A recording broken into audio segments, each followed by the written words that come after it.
Hello everyone. तो आज हम पहला चैप्टर देखेंगे क्लास 10 एनसीईआरटी का, जो है केमिकल रिएक्शन एंड इक्वेशंस।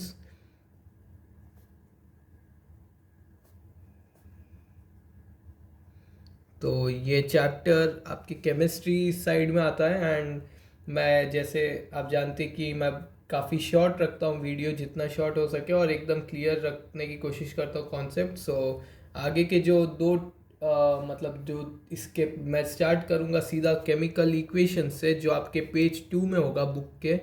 आप हो सके तो आप अपनी किताब खोल के रखिए बगल में, और एक नोटबुक ले लीजिए ताकि आप नोट्स बना सके अच्छे से।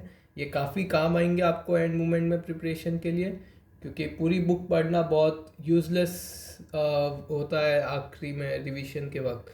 सो पहले अपन समझते व्हाट इज़ केमिकल इक्वेशन। सो ये केमिकल इक्वेशन एक, आप साइंस के तरीके में मत लीजिए, बट ये नॉर्मल चीज़ें जो डे टू डे लाइफ में आप देख सकते हैं, बस आप नोटिस नहीं करते कि ये कोई रिएक्शन हो रहा है। जैसे एग्जांपल लेते हैं आयरन रस्टिंग। आयरन रस्टिंग एक एक स्टैंडर्ड केमिकल रिएक्शन है जो आपके आयन चेयर्स पे या और कोई आयन प्रोडक्ट पे ऑक्सीजन के कारण हो जाता है। लोग बोलते हैं कि बाहर रख देंगे तो हो जाएगा। बाहर क्यों रखने से होता है? क्योंकि उधर ऑक्सीजन होता है और बारिश होती है, तो जो मॉइस्चर होता है उसके कारण वो रस्ट हो जाता है। और एकदम सिंपल एग्जांपल लेते हैं, आप चाय बना रहे हैं, तो चाय आप कैसे बनाते हैं? टी लीव्स लेते हैं प्लस H2O वाटर, आपका H2O वाटर हो जाता है थोड़ा बहुत, और मिल्क लेते हैं जो लैक्टोस होता है, तो वो भी एक केमिकल ही है। एंड उसको आप अगर बॉईल करते हैं तो उसके साथ आपकी टी बन जाती है। तो ये भी एक तरीके का केमिकल रिएक्शन है जिसको आप केमिकल इक्वेशन में भी लिख सकते हैं। तो ये एक एग्जांपल है, मतलब इसी तरीके से बाकी सब भी केमिकल रिएक्शंस होते हैं। एंड अपन थोड़े साइंटिफिक तरीके में देखेंगे तो कई सारे फॉर्मूले लिखे जाएंगे, तो वो अपन देखते हैं। तो इधर आप देखोगे आपके बुक में लिखा हुआ है magnesium plus oxygen gives magnesium oxide. So let's just write it down.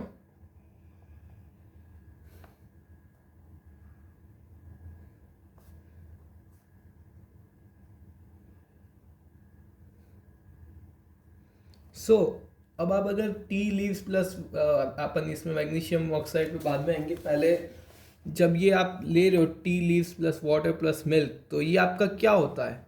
ये आपका होता है जिससे आप स्टार्ट कर रहे हो, तो मैं इसको साइंटिफिक टर्म्स में रिएक्टेंट बोलता हूँ। और जो आपकी टी बन रही है वो क्या है? Final product. तो उसको प्रोडक्ट, तो वही हुआ, ये भी मैग्नीशियम प्लस ऑक्सीजन आपका हो जाता है रिएक्टेंट, और मैग्नीशियम ऑक्साइड हो जाता है आपका प्रोडक्ट। तो ये एक स्टैंडर्ड वर्ड्स है जो आप याद रखिएगा हो सके तो। वैसे इसको याद रखने की ज़रूरत भी नहीं है, काफ़ी डायरेक्ट चीज़ है जो आप नॉर्मली हर डे टू डे लाइफ से भी समझ सकते हैं। पर अब इसको अपन फॉर्मूले वाइज में, जैसे मैग्नीशियम को Mg लिखते हैं और ऑक्सीजन को O2, तो वो आपको MgO दे देता है। ये आपका इक्वेशन आपकी बुक में भी लिखा हुआ होगा, तो ये आपके पेज नंबर 3 में लिखा हुआ इक्वेशन 1.2 इन 1.1.1 टॉपिक। तो ये आप देखोगे कि ये आपका बैलेंस नहीं है। बैलेंस क्या होता है वो अपन आगे समझेंगे, पर मैं एक सिंपल टर्म्स में बताता हूँ कि अगर आप 1 लीटर मिल्क लिए हो और 0.25 लीटर वाटर लिए हो, मतलब पानी लिए हो, तो इसको आप जब बॉईल करते हो तो आपका, मतलब टी लीव सब एक्स्ट्रा ले लीजिए आप जो भी डालते हैं, वो मैं बस एक कॉन्सेप्ट बता रहा हूँ।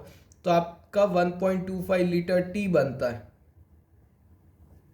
ठीक है। इस ये जब आप प्रोसेस कर रहे हो तो ऐसा नहीं हो रहा है कि 5 लीटर टी बन जा रहा है या फिर 0.5 लीटर टी बन जा रहा है, ऐसा नहीं हो रहा है। जितना आप रिएक्टेंट में जितना अमाउंट दे रहे हो उतना ही आपके प्रोडक्ट में आता है, एक्स्ट्रा या कम नहीं हो सकता। तो वही चीज़ आपके इक्वेशंस में भी होती है।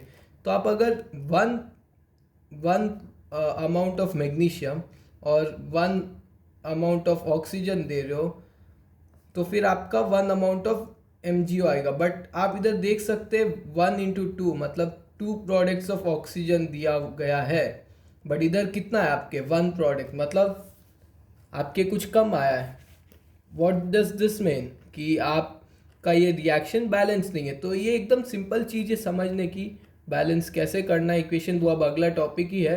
तो जस्ट देखते हैं कैसे करते हैं, ठीक है। तो अब स्टार्टिंग विथ अब आपका 1.1.2 जो है बैलेंस्ड केमिकल इक्वेशंस।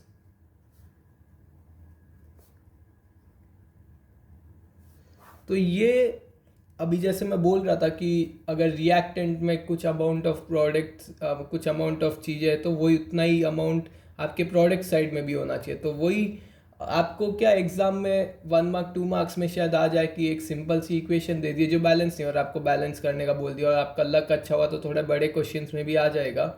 बट ज़्यादातर ये बोर्ड में बड़े क्वेश्चंस में सिर्फ बैलेंस करने का नहीं देंगे, क्योंकि काफ़ी एडवांस टॉपिक्स भी आ जाएंगे आपके धीरे धीरे।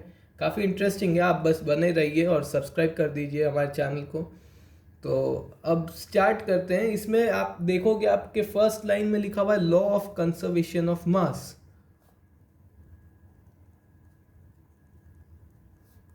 लॉ ऑफ कंजर्वेशन ऑफ मास, तो ये अब क्या है। अब कई बार बच्चे क्या करते हैं, लॉस कई सारे हैं साइंस में और लोग मिक्स कर देते हैं, मतलब लॉ ऑफ कंजर्वेशन ऑफ मास को किसी और लॉ के डेफिनेशन में लिख दिया, जिससे उनके मार्क्स 0 हो जाते हैं। क्यों? क्योंकि लॉज ऐसी चीज़ है जो आपको पॉइंट पे लिखना पड़ता है, और रट्टा मारने से हर चीज़ नहीं याद रहती है। तो अपन समझते कि लॉ ऑफ कंजर्वेशन ऑफ मास, नाम देखते अपन कैसे समझ जाए कि क्या लिखना है। तो अब ये देखिए, कंजर्वेशन मतलब क्या होता है, आप सेव कर रहे हैं कुछ चीज़, या आप कुछ बचत कर रहे हो। और मास क्या है, एक तरीके से आपका वेट हो गया, ठीक है। मास मतलब वेट, एक अलग नाम ही है बस। सो मैं ये बोल दूं कि आप वेट चेक कर रहे हैं, बेसिकली रिएक्टेंट साइड का वेट और प्रोडक्ट साइड का वेट।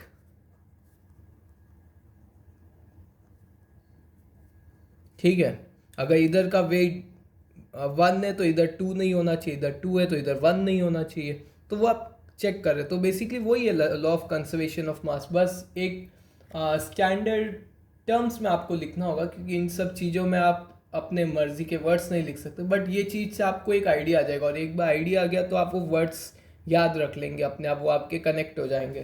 तो ये law of conservation of mass क्या कहता है कि the total mass of elements present in products of chemical reaction has to be equal to total mass of elements present in the reactants. तो basically बस यही है कि, एक सेकेंड, सॉरी, हाँ। तो law of conservation of mass का क्या है, बेसिकली बोल रहे कि sorry again sorry, total mass of reactant should be equal to total mass of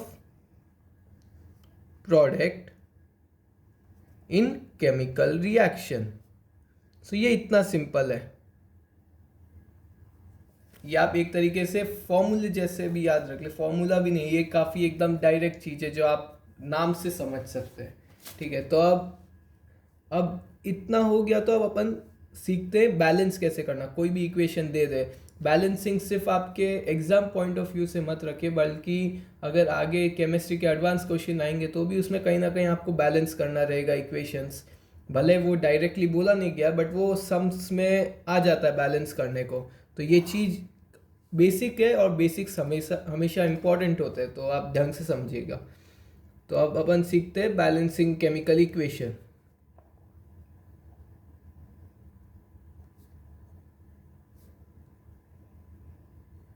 ठीक है, तो पहला एग्जांपल आपके बुक में दिया गया है, zinc plus sulphuric acid gives zinc sulphate plus hydrogen. तो ये अपन लिख देते हैं,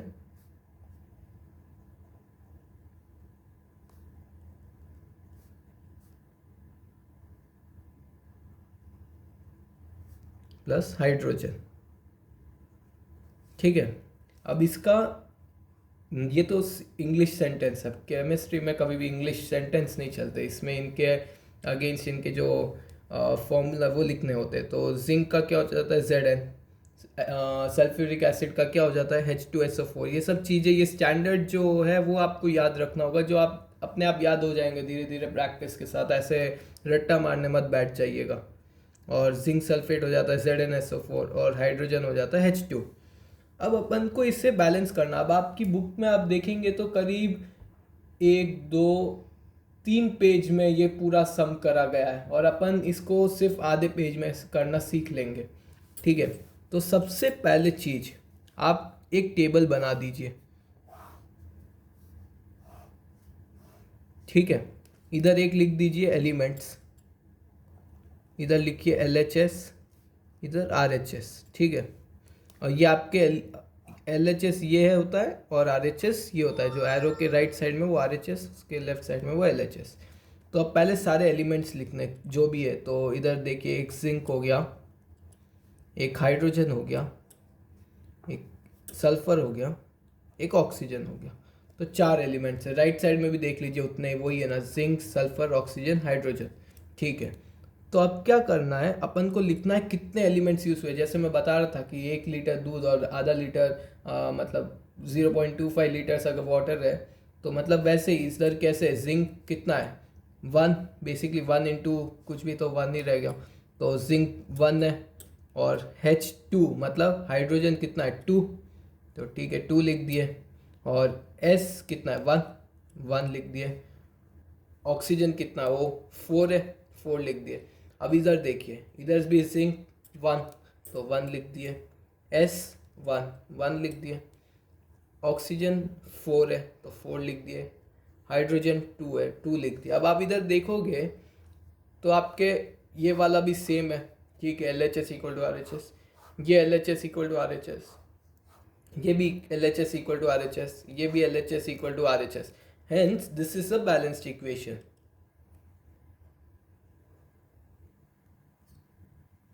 हालांकि ये तो काफ़ी सिंपल एग्जाम्पल के तौर में दिया गया था, बट ये ऐसे होते नहीं, मतलब ये इक्वेशन तो होती है बैलेंस, बट आगे जो एग्जाम्पल्स हैं उनमें बैलेंस नहीं होगी इक्वेशन, तो हम उसे बैलेंस करना सीखते हैं अब।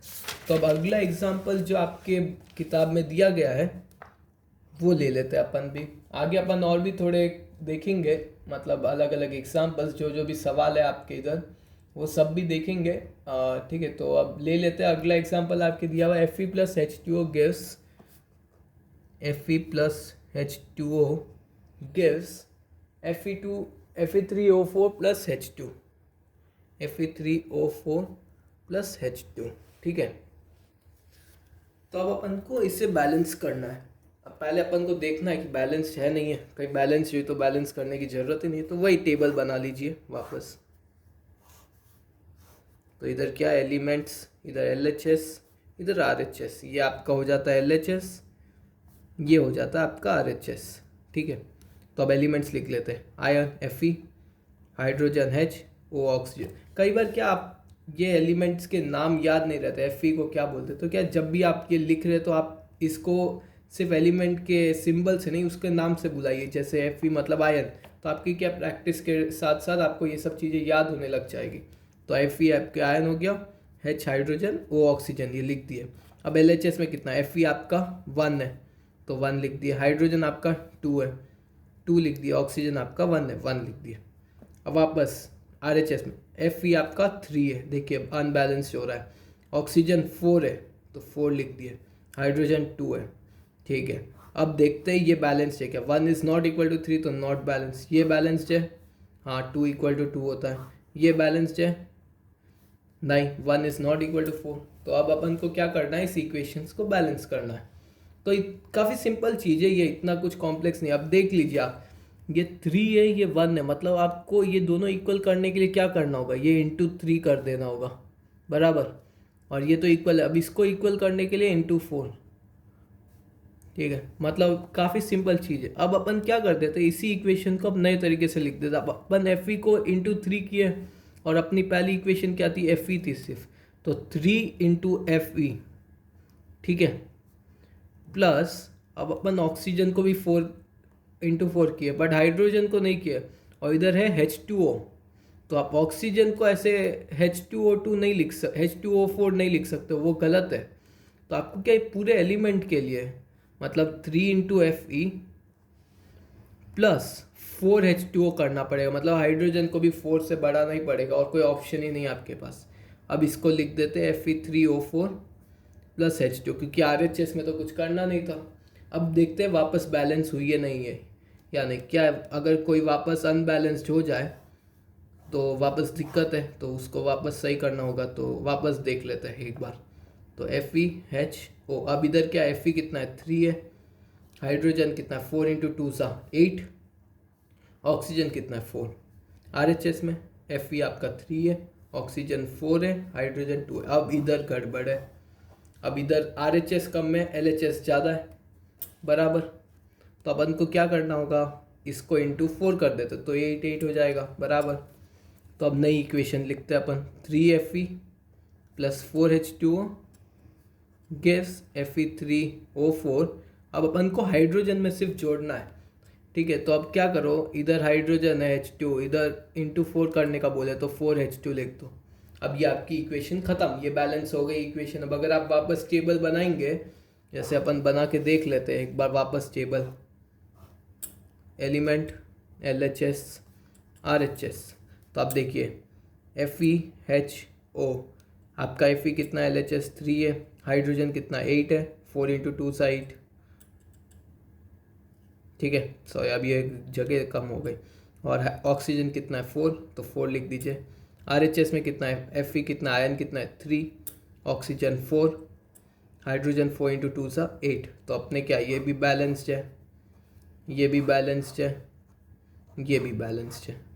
तो मतलब अपनी ये इक्वेशन अब एक बैलेंस्ड इक्वेशन है। तो बस इतना सिंपल चीज़ है, बैलेंसिंग इक्वेशन करना एकदम सिंपल चीज़ है, आप समझ गए होगे कैसे। अब आप अपनी किताब से स्टेप देख लीजिए वो कैसे किए, या आपके स्कूल में अगर कोई और स्टेप सिखाए गए अलग तरीके से करने को, क्या थोड़े टीचर्स होते हैं जो अपने स्टेप से नहीं करे तो मार्क्स काट देते, तो आप वैसे देख लीजिए। बट तरीका यही है, आपको समझ में आ जाएगा, फाइनल आंसर तो सही रहेगा आपका। और कहीं ना कहीं ये टेबल्स भी बनती है हर तरीके में, तो आप समझ लीजिए कॉन्सेप्ट को कैसे करना है। कई बार दिमाग में होने लग जाएगी धीरे धीरे चीज़ें ही अपने आप, जैसे जैसे प्रैक्टिस करेंगे।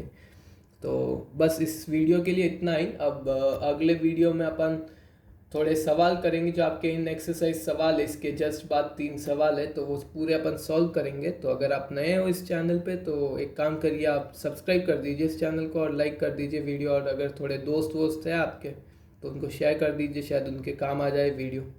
ठीक है, थैंक यू, बाय।